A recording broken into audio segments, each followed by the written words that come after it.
ভারতের বিপক্ষে সুপার ফোরের ম্যাচ খেলতে নামবে বাংলাদেশ। এই ম্যাচে যদি টাইগাররা হেরে যায় তেমন কোনো ক্ষতি হবে না, আবার জিতলেও তেমন কোনো লাভ হবে না। এই কথাটা বলছি তার কারণ এর পিছনে একটা ইকুয়েশন আছে। শ্রীলঙ্কাকে গতকাল পাকিস্তান হারিয়েছে এবং হারার পরে পাকিস্তান আর বাংলাদেশের কিন্তু পয়েন্ট সমান হয়ে গেছে, কিন্তু রান রেটে পাকিস্তান বাংলাদেশের চেয়ে এগিয়ে গেছে। এখন বাংলাদেশ যদি ভারতকে এই ম্যাচে হারায়ও তারপরেও পাকিস্তানকে হারাতে হবে, এবং বাংলাদেশ যদি ভারতের সাথে হেরেও যায় তারপরেও পাকিস্তানকে পরের ম্যাচে হারাতে হবে। অর্থাৎ 25 সেপ্টেম্বর ম্যাচে পাকিস্তানকে যদি বাংলাদেশ হারাতে পারে তাহলেই ফাইনাল খেলতে পারবে, অন্যথায় কিন্তু বাংলাদেশের ফাইনাল খেলার স্বপ্ন শেষ হয়ে যাবে।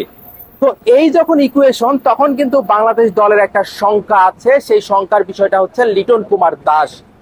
গত 2 দিন আগে লিটন অনুশীলন করার সময় আইসিসির একাডেমি মাঠে কোমরে চোট পেয়েছিল এবং এরপরে তিনি ব্যাটিং না করে চলে যায়। তারপরে কিন্তু টিম ম্যানেজমেন্ট বলেছিল লিটনের এই ইনজুরি বা লিটনের এই চোট বেশি গুরুতর নয়, পরীক্ষা নিরীক্ষাও করা হয়েছে।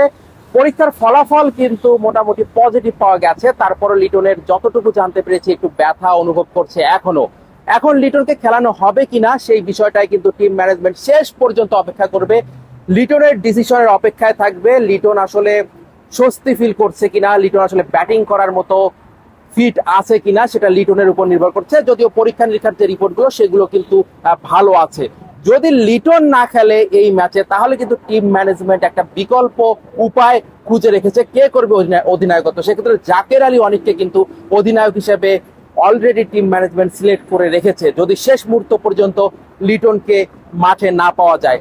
আর লিটন যদি একটু অস্বস্তি বোধ করে তাহলেও টিম ম্যানেজমেন্ট চাইছে না লিটনকে নামাতে, কারণ এই ম্যাচ বাংলাদেশের জন্য তেমন গুরুত্বপূর্ণ নয়। এখন কিন্তু বাংলাদেশের জন্য সবচেয়ে গুরুত্বপূর্ণ ম্যাচ হয়ে গেছে পাকিস্তান ম্যাচ। তবে তারপরও বাংলাদেশের এই আজকের ভারতের বিপক্ষে ম্যাচ দেখার জন্য কিন্তু অধীর আগ্রহে আছে সবাই। এখানে যারা প্রবাসী দর্শক আছে তারা কিন্তু জানিয়েছে টিকিট পাচ্ছে না এবং অলরেডি স্টেডিয়াম ফুল হয়ে গেছে। তো বাংলাদেশ চাইবে শক্তিশালী ভারতকে এই ম্যাচে রুখে দিতে। অনিক জাবের, মাছরাঙা সংবাদ, দুবাই, সংযুক্ত আরব আমিরাত।